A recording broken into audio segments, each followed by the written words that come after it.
My name is Jason Faccio. I'm the Director of Public Works. We're at the Western Regional Landfill today out in Cochise City. This is where we do all of the landfilling and hauling from the transfer stations, and eventually the trash goes to rest here. Actually, I've been working for the county for 25 years almost now, and almost all of my career has been with solid waste. I've worked with the maintenance side of solid waste, and I've worked in the management side of solid waste, and now I'm the director.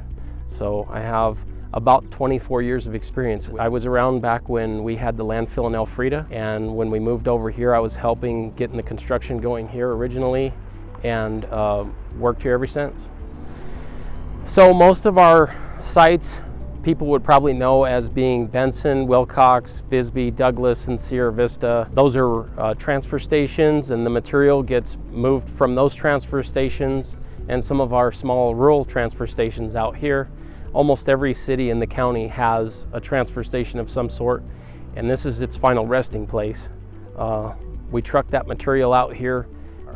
We have a lot of challenges because we have to cover a lot of ground. Our trucking costs are super high because we truck material all the way from Wilcox and Douglas over to this landfill. And so that's about an hour and a half one-way drive. So it can be a 3-hour turnaround for our truck drivers to get that material over here. So it's extremely expensive. It's very time consuming. If we're not maximizing our loads and coming into the landfill, we're going to be spending a lot of money that we don't need to. All right, so this landfill's been open since 2002, but I was here when this was all desert before this became a landfill. And to site a landfill, there has to be a certain distance from airports and from residential neighborhoods and water sources and things like that. The landfill's expected to be here around 70 years. We're trying to make sure that we maximize our airspace to make sure that we get more than that. The idea is that we're selling airspace, so we want to make sure we maximize everything we can by reducing the amount of material that goes in here, and we do that by removing steel and cardboard and aluminum, things that are recyclable. A cell out here, one cell is 9.9 acres. We have a total of 12 cells that we can build. We're currently on cell 5. So each cell is 9 acres, like I said, 9.9 acres, almost 10. And we can put 7 years of material went into cell 4. Landfill along its lifeline, cells 1, 2, and 3 on average lasted about 5 years.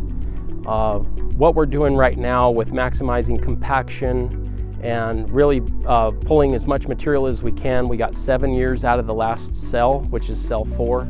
We hope to make cell 5 last a year longer.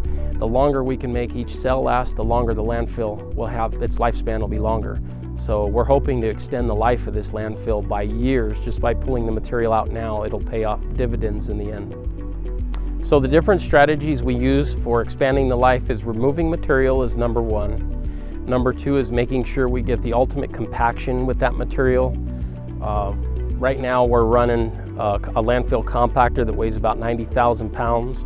So we're compacting that material. We're using GPS to make sure that we're maximizing the airspace. We also do quarterly flyovers. And what they'll do is they'll fly a drone over the material, and we let them know how many tons we put in that airspace. At the landfill, we're currently compacting between 12 and 1,300 pounds per cubic yard, which saves us a lot of airspace. So the challenge with the ground being hard, yeah, the material is really hard here. The challenging part is for the contractors that actually dig the cells, because the cells are down in caliche, and they have to use great big D10s and stuff to rip that material up before they can excavate it. And we just spent $3.5 million on this new cell, cell 5, which we're going to be moving into here in the next couple of weeks. The caliche's level around here is probably only about 12 inches, and you hit that caliche and there's different layers.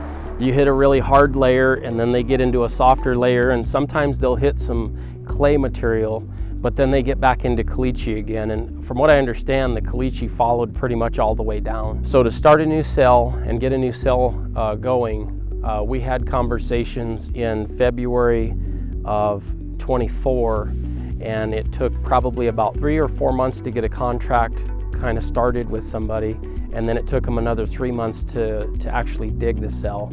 We had a really good contractor that had some really nice machinery, and they were able to come in and do it in a real timely manner. So we were able to, we could actually start using the cell in January. It was done. But through our removing material and compaction and all of that, we haven't had to use that cell yet. So we're still in cell 4, and we don't plan on going into cell 5, like I said, until this next week or two. Cell 4 is at about 90% capacity right now. We have, so cell 4 is at about 90% capacity right now. So we're looking at probably putting some fluff material in cell 5, and we'll still be putting material in cell 4 for a couple of months, even though we're moving into cell 5. Fluff material is material that's mostly household waste. It's bagged trash, usually fairly soft, and we put that in the bottom of cell 5 to protect what they call a liner. The liner's about 12 to 14 inches under the dirt, and we put that fluff on there to protect that liner from getting damaged. We don't want it punctured or anything because we don't want gases and waters to be able to permeate down into the soil.